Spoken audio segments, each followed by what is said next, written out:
பிரபாகரன் போது நீ அந்த படத்தப்போ பிறந்த, அப்பா இறந்து 1 வருஷம் ஆயிடுச்சு, இன்னும் அழுதுட்டு இருக்காங்க, நிறைய பேர் கிண்டல் பண்ணுறான். இந்த உயிர் கடைசி செகண்ட் உலகத்தில் இருக்க எங்கள் அப்பா நினச்சிட்டே தான் இருப்பேன். கிளைமேக்ஸ் படப்பிடிப்பின் போது பிறந்த பிரபாகரன் அவர்கள் இன்று இத்தனை வருடங்களுக்கு பிறகு கேப்டன் பிரபாகரனை ரீரிலீஸ் செய்வது மிகவும் பொருத்தமான ஒன்று. இந்த படத்தின் அறிவிப்பை ஆடி அமாவாசை அன்று கேப்டன் ஆலயத்தில் அன்னி அவர்கள் முன்னிலையில் பத்திரிகையாளர்கள் சந்திப்பில் இயக்குனர்கள் படைசூழ படத்தின் இயக்குனர் திரு R.K. சிவமணி அவர்கள் இந்த நிகழ்வை சொல்லி பிரபாகரன் அவர்கள் வந்து ரிலீஸ் செய்ய வேண்டும் என்று கோரிக்கை வைத்தார்கள். அது இன்று நிறைவேறி இருக்கிறது. கேப்டன் விஜயகாந்த் அவர்களின் புதல்வன் திரு விஜய பிரபாகரன் அவர்களை சிறப்புரையாற்ற அன்புடன் அழைக்கிறோம்.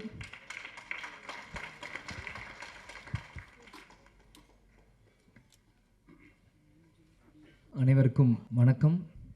கேப்டன் பிரபாகர் இந்த படம் பார்த்தீங்கன்னா உண்மையிலேயே ஒரு தமிழ் சினிமாவில் எவர்கிரீன் படம். இன்றைக்கும் ஒரு அசைக்க முடியாத ஒரு டைட்டில். இந்த க்ரூ இருக்காங்கன்னா அது மிகையாகாது. அன்றைக்கி கேப்டனும் சரி, பப்பானா லைக் ராவுத்தர் சாரை வந்து நான் சின்ன வயசுலேருந்து பப்பா அப்படின்னு கூப்பிடுவேன். அது ஏன்னு எனக்கும் தெரியாது, அது பப்பான்னு தான் அவரை நான் கூப்பிடுவேன். அது பாப்பான்றது வந்து சின்ன வயசில் பப்பாவாக மாறிடுச்சு எனக்கு தெரியல, அதனால் அதை அப்பான்னு தான் அவரை நான் கூப்பிடுவேன். ஸோ கேப்டனும் ராவுத்தர் வாப்பாவும் 2 பேரும் ஒரு மிகப்பெரிய ஒரு படத்தை உருவாக்குறதுக்கு முக்கியமான காரணமாக இருந்த செல்வமணி சாரும் இந்த நேரத்தில் நான் சொல்லிக்கிறேன். இந்த கேப்டன் பிரபாகரன் நீங்கள் பார்த்தீங்கன்னா இது கேப்டனோட 100வது படம். ஆனால் கேப்டன் மறைந்து ரீரிலீஸ் ஆகி இது கேப்டனோட முதல் படமாக நம்ம எல்லாருமே அதை கொண்டாடணும். கேப்டன் நடித்தது 156 படம், அதில் 100வது படம் கேப்டன் பிரபாகரன் தான் இது முதல் படம். இதே மாதிரி இன்னும் அவர் நடித்த 150 படத்துக்கு மேலேயும் இனி ஒரு வருஷம் அதை ரீரிலீஸ் பண்ணி இப்போ இருக்க யங்ஸ்டர்ஸ்க்கும் இப்போ இருக்க ஜென்ரேஷன் அந்த மாதிரி ஜென்சி கிட்ஸ் அப்படின்னு சொல்கிற மாதிரி இப்போ இருக்க ஜென்ரேஷன்ஸ்க்கு அன்றைக்கி கோல்டன் பீரியடில் சினிமா இன்றைக்கி வந்து டிஜிட்டலாக இருக்குது. அன்றைக்கி ரீல் காலத்தில் ரீல்ஸ் செல்வமணி சார் சொன்ன மாதிரி அன்றைக்கி எப்படிலாம் கஷ்டப்பட்டு இந்த மாதிரி ஒரு படைப்பை உருவாக்குனாங்களோ இன்னி இருக்க ஜென்ரேஷன்ஸ்க்கும் ஃபிலிம் இன்ஸ்டியூட் ஸ்டூடெண்ட்ஸ்க்கும் இது ஒரு கேஸ் ஸ்டடி மாதிரி இந்த படங்கள் ரீரிலீஸ் பண்ணும்போது தான் அப்பற்பட்ட 80s 90s அந்த இருக்க டைரக்டர்ஸ் ப்ரொடியூசர்ஸில் எப்படிலாம் கஷ்டப்பட்டு ஒரு படத்தை எடுத்தாங்களோ இப்போ இருக்க யங்ஸ்டர்ஸ்க்கு அது நிச்சயமாக அது புரியும். இன்றைக்கி இந்த கமலா சினிமாவிலேருந்து நம்ம பேசிகிட்டு இருக்கோம். வரும்போது முதல்ல அந்த கமலா தேட்டர் ஓனர் வந்து நீங்கள் வெல்கம் டு கமலா அப்படின்னு சொன்னார். சின்ன வயசுலேருந்து கேப்டன் படங்கள் எத்தனையோ படங்கள் கமலா தேட்டரில் விசில் அடித்து நான் பார்த்துருக்கேன். ஞாபகம் இந்த தேட்டர் எனக்கு கொடுக்குது. பிறகு ராவுத்தர் பப்பாவும் கேப்டனும் எப்படிலாம் ஒரு ஃப்ரெண்ட்ஷிப்பாக இருந்து பல படங்கள் அவங்க தயாரித்தாங்க. அதில் 60-70% எல்லாமே மிகப்பெரிய ஒரு ஹிட் அந்த படங்கள் எல்லாமே. அதே மாதிரி பார்த்தீங்கன்னா கேப்டன் பிரபாகர் டெக்னீஷியன்ஸ் அப்படின்னு பார்த்தீங்கன்னா இன்றைக்கி இவங்க எல்லாருமே சினிமாவின் ஜாம்பவான்களாக இருக்காங்க. நம்ம எல்லாருமே ஒரு டைம் ட்ராவல் பண்ணி ஒரு 34 இயர்ஸ் முன்னாடி போவோம். இன்றைக்கி எப்படி அவங்களாம் அன்றைக்கி இருந்திருப்பாங்களோ இன்றைக்கி அதே வேகத்தை அதே உத்வேகத்தோடு தான் ஒவ்வொருத்தவங்க பேசும்போது அவங்க நான் கண்ணிலையும் அவங்க இதில் நான் பார்த்தேன். இன்றைக்கி ஏன்னா இந்த படத்தோட ஃபைட் மாஸ்டர் சுப்ரசுப்ரமணியம் சாராக இருக்கட்டும், கேமராமேன் ராஜராஜன் சாராக இருக்கட்டும், ஏன்னா எல்லாருமே எனக்கு சின்ன வயசுலேருந்து எனக்கு பரிச்சயம். எனக்கு எல்லாருமே தெரியும். கேப்டன் இங்கே இருக்க ஒவ்வொருத்தரும் மேடையில் இருக்காங்க. இந்த படத்துக்காக உழைச்ச ஒவ்வொருத்தையும் கேப்டன் எப்படியெல்லாம் அவங்கள வந்து இன்றைக்கி இவங்க எல்லாருமே கேப்டனை பற்றி புகழ்ந்து பேசுகிறாங்க. ஆனால் கேப்டன் ஒவ்வொரு நாள் ஷூட்டிங் முடித்து ஒவ்வொரு ஷார்ட்ல இருந்தும் இன்றைக்கி எப்படி ஃபைட் நடந்தால் எங்களை எல்லாருமே கூப்பிட்டு எங்களுக்கு சொல்லுவார், அப்பா எப்படிலாம் இந்த படத்தை நாங்கள் பண்ணியிருக்கோம். ஏன்னா இன்றைக்கி மன்சூர் சார் அண்ணன் சாராக இருக்கட்டும், இன்றைக்கி செல்வமணி சாராக இருக்கட்டும், லைக்கத் அலி அண்ணன் சாராக இருக்கட்டும், எல்லாருமே இன்றைக்கி என்னென்ன பேசுகிறாங்களோ இது எல்லாமே எனக்கு தெரியும். ஏன் இதை நான் சொல்கிறேன்னா அப்பா வந்து இது ஒன்றுமே எங்கள்கிட்ட வந்து சின்ன வயசில் எங்களை வந்து ஷேர் பண்ணுவார். எல்லாமே இன்றைக்கி ஷூட்டிங்கில் என்ன நடக்குது, இன்றைக்கி எப்படி அந்த ஷார்ட் இன்றைக்கி எப்படி நடந்தது அப்படின்ட்டு. ஸோ இது எனக்கு வந்து ஒரு டைம் ட்ராவல் ஆன மாதிரி தான் எனக்கு இருக்குது.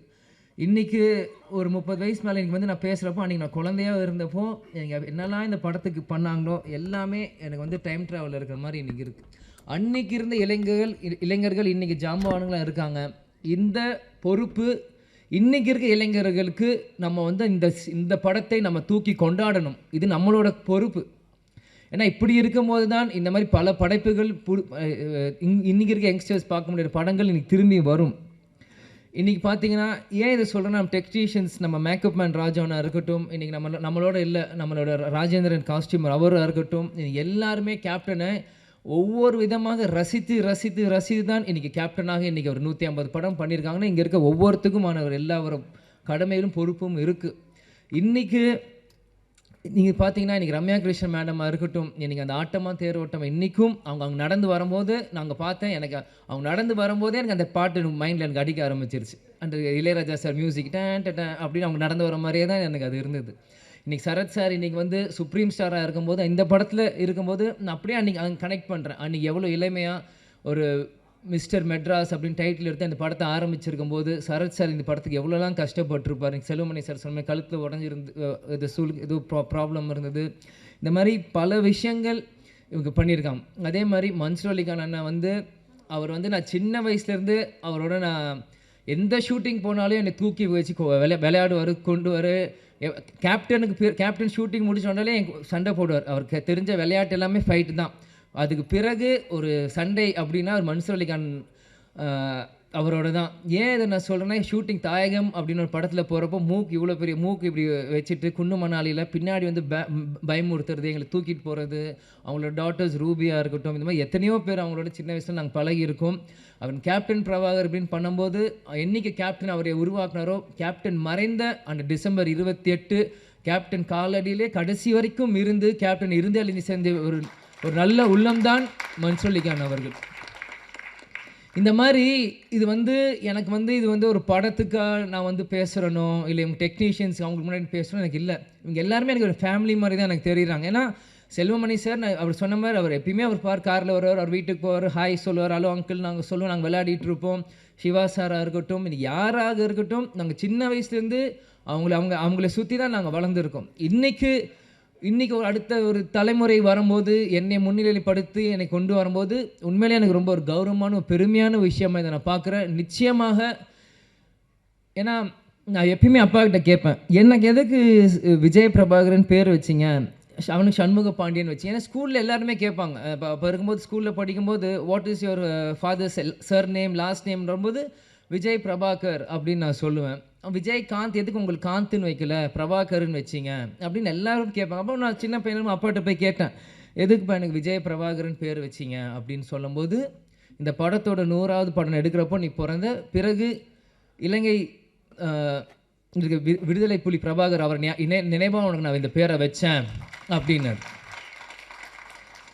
ஆனால் இந்த பேர் உனக்கு இப்போ வச்சது உனக்கு புரியாது, நான் நாளைக்கு இல்லைனாலும் இந்த பேர் சொல்லி உன்னை உயர்த்தும் அப்படின்னாரு. எனக்கு சின்ன வயசாக இருக்கும்போது அது எனக்கு பெருசாக எனக்கு புரியல. ஆனால் இன்றைக்கி இந்த படத்துக்கு வந்து இந்த ஆடியோ லான்ச் முன்னாடி உங்கள்கிட்ட பேசும்போது தான் இந்த செகண்ட் தான் எனக்கு 100% அது வந்து நான் உணர்றேன். ஏன்னா இப்போ இருக்க ப்ரொடியூசர் நம்ம கார்த்திக் டிஸ்ட்ரிபியூட்டர் வந்து போன வாரம் கட்சி ஆஃபீஸில் என்னை வந்து சந்திச்சு இந்த மாதிரி நீங்கள் கண்டிப்பாக இந்த படத்துக்கு நீங்கள் வரணும் ஆடியோ லான்ச்சுன்றப்போ அன்றைக்கி செல்வமணி சாரும் கூப்பிட்ருக்காங்க அப்படின்னு எனக்கு வந்து மறுப்பு சொல்ல முடியல. ஏன்னா என்றைக்குமே நான் நோ சொல்ல மாட்டேன். அன்பால் கூப்பிட்டாங்க எங்கே இருந்தாலும் நான் ஓடி வந்துடுவேன். அன்றைக்கி வந்து கண்டிப்பாக வரணும் அப்படின்னு சொல்லியிருந்தாலும் செல்வமணி சாரே சொல்கிறாரு, படத்தோட டைரக்டர் இவர் சொல்லும் போது நம்ம எப்படி பண்ணுறப்போ, ஆனால் உள்ளம் தேடி இல்லம் நாடி அப்படின்னு சுற்றுப்பயணமும் அன்றைக்கி நம்ம தொடங்க ஆரம்பிச்சிட்டோம். தொடக்கிறப்போ எப்படி சொல்கிறேன்னு தெரியல. முந்தா நேற்று பார்சாதிங்க ஃபோன் கண்டிப்பாக வரணும் அப்படின்னு சொல்லிட்டாங்க. சரி வரேன் அப்படின்னு சொல்லிடுங்கன்ற. நேற்று திருப்பத்தூரில் பிரச்சாரம் போயிட்டுருக்கோம், பயங்கர மழை, வண்டி வரவே முடியல. என்ன இருந்தாலும் சரி நாளைக்கு பிரச்சாரம் முடிந்து நைட் 10 மணிக்கு மேலே கிளம்பி காலையில் வந்து சேர்ந்து இன்றைக்கி முன்னாடி வந்து நிற்கிறேன். ஏன்னா இதுதான் கேப்டன் எங்களுக்கு கற்றுக் கொடுத்துருக்கிறார். நீ நம்ம குடும்ப விழாவுக்கு போறியோ இல்லையான கவலை இல்லை, உன்னை அன்பால் கூப்பிட்டா நம்ம கட்சிக்காரங்களும் சரி சினிமாக்காரங்க யார் கூப்பிட்டா அந்த செகண்ட் போய் நிற்கணும்ன்ட்டு ஒரு வார்த்தை கொடுத்துட்டோன்னா அங்கே போய் நிற்கணும்.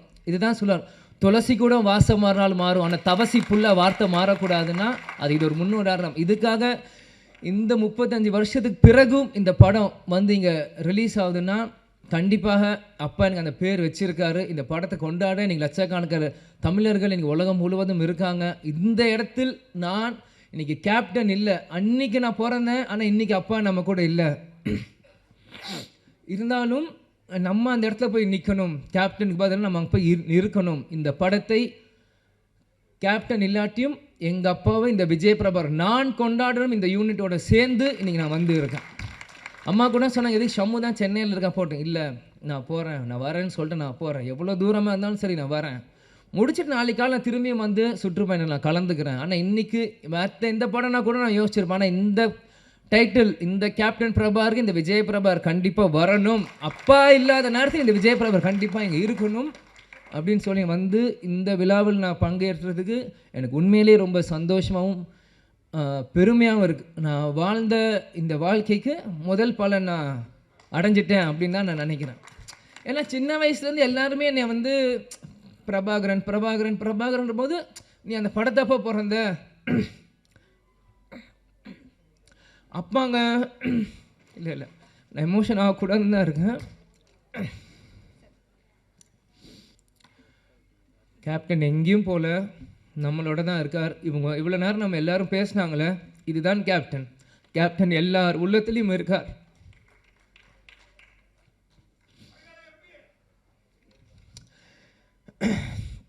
அதெல்லாம் எனக்கு முக்கியம் இல்லை. கடைசி வரைக்கும் நம்ம விஜயகாந்த் பையன்றது எனக்கு தெரியும்.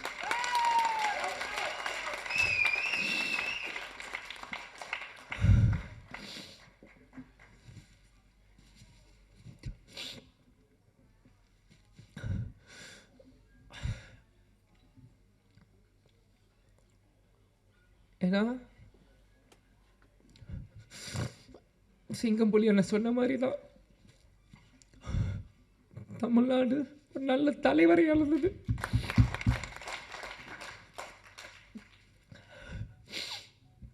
சாரி, ஏன்னா நான் அப்பா இறந்து 1 வருஷம் ஆயிடுச்சு, இன்னும் அழுதுட்டு இருக்காங்க. நிறைய பேர் கிண்டல் பண்ணுறான். இந்த உயிர் கடைசி செகண்ட் உலகத்தில் இருக்க எங்கள் அப்பாவை நினச்சிட்டே தான் நான் இருப்பேன். எங்கள் அப்பாவை நினச்சி தினந்தோறும் நான் அழுவேன். அது எந்த அசிங்கமும் இல்லை, எந்த கோலத்தனமும் இல்லை. ஏன்னா நான் தோல்வியை நினச்ச அழுகலை, என்னை சூழ்ச்சியில் தோக்கடிக்கணும்னு அழுகலை. எங்கள் அப்பாவை நினச்சி எங்கள் அப்பாவை மிஸ் பண்ணுறேன், நான் அழுவேன். அதுக்கு எந்த இதுவும் இல்லை. நிச்சயம் கேப்டனோட பிளெஸ்ஸிங் இந்த படத்துக்கு இருக்கும். அங்கே இருக்க ஒவ்வொரு ஃபோட்டோவும் என்னோடய ஸ்கூல் புக்கில் நான் படிக்கும்போது எங்கள் அப்பாவோட ஃபோட்டோ ஒவ்வொருத்தையும் எங்களோட ஒரு நோட்லேயும் எங்கள் அப்பாவோட ஸ்டிக்கர், இந்த படங்கள் நான் வரும்போது இது எல்லாமே நான் பார்த்தேன். கேப்டன் அந்த ட்ரெயின் ஃபைட்டில் அந்த குதிரையில் வந்து அந்த ரெட் கோட்டில் போட்டு சண்டை போடுறதா இருக்கட்டும், குதிரையில் வரதா இருக்கட்டும், ஒன்றும் என்னோட எல்லா 150 படங்கள் நீங்கள் இன்னைக்கு கூட நீங்கள் எந்த படம் ஒரு செகண்ட் இந்த ஒரு சின்ன சீன் காமிச்சிங்கன்னா கூட இது கேப்டனோட எந்த படம் நான் சொல்ல முடியும். ஏன்னா சின்ன வயசுலேருந்து எங்கள் அப்பாவை ரசித்து ரசித்து ரசித்து ரசித்து எனக்குள்ளே ஏற்றிக்கிட்டு இந்த இடத்துல நம்ம நிற்கிறேன்னா கேப்டன் எங்கேயும் இல்லை, நம்ம கூட தான் இருக்கார். கேப்டன் ஒரு மிக சிறந்த தலைவர். அவரோட கொள்கைகளையும் லட்சியத்தையும் வெல்வதற்காக தான் இந்த விஜய் பிரபார் இங்கே நான் நிற்கிறேன், எனக்காக இங்கே இல்லை. நிச்சயம் இந்த படம் 100 நாட்கள் மேலே ஓடணும். அதுக்கு அந்த சப்போர்ட் மீடியா பர்சன்ஸும் சரி, தொண்டர்களும் சரி, ரசிகர்களும் சரி, இப்போ இருக்க ஜென்ரேஷன்ஸ் எல்லாருமே இந்த சப்போர்ட் நீங்கள் பண்ணணும்னு நான் கேட்டுக்கிறேன். அதனால் எல்லாருக்கும் நன்றி. சாரி, நான் அழுதுக்கூட சொன்னேன், அழுது மன்னிச்சிக்கோங்க. அதே மாதிரி இவ்வளோ நேரம் மீடியா பர்சன்ஸ் இருந்தீங்க, 11 ஆச்சு. உங்களுக்கும் இந்த நேரத்தில் நன்றியை நான் தெரிவித்துக் கொள்கிறேன். குரூக்கும் நன்றி. வணக்கம். தேங்க்யூ.